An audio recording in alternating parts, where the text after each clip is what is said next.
Rritja e aftësisë paguese të qytetarëve, niveli i jetesës, por dhe shtrëngimi i kushteve nga ana e bankave, kanë ndikuar në rënien e raportit të kredive me probleme për muajin shkurt. Të dhënat e Bankës së Shqipërisë e renditën këtë tregues në 4%, duke rënë me 0.6% krahasuar me shkurt 2024. Ky është niveli historik më i ulët në 2 dekadat e fundit, teksa tregon se nga viti në vit, aftësia paguese e qytetarëve por dhe bizneseve, kundrejt detyrimeve që kanë ndaj bankave, është përmirësuar. Ndërsa në 2 vitet e fundit niveli më i lartë i regjistruar ndonjëherë është ai i arritur në muajin korrik 2024 në 4.72%. Kreditë e këqija krijohen kur ekonomia nuk performon siç duhet, kur ka probleme të konsumit, investimeve apo të tjera. Por nga ana tjetër edhe kur banka nuk respekton kushtet ose operon në kushte korruptive.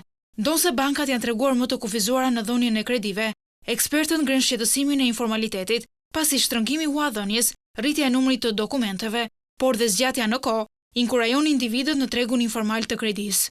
Në vlerë kredite klasifikuara me probleme në fillim vit arritën në 341 milion euro, ndërsa totali i kredisë së dhënë për ekonominë ishte 8.4 miliardë euro.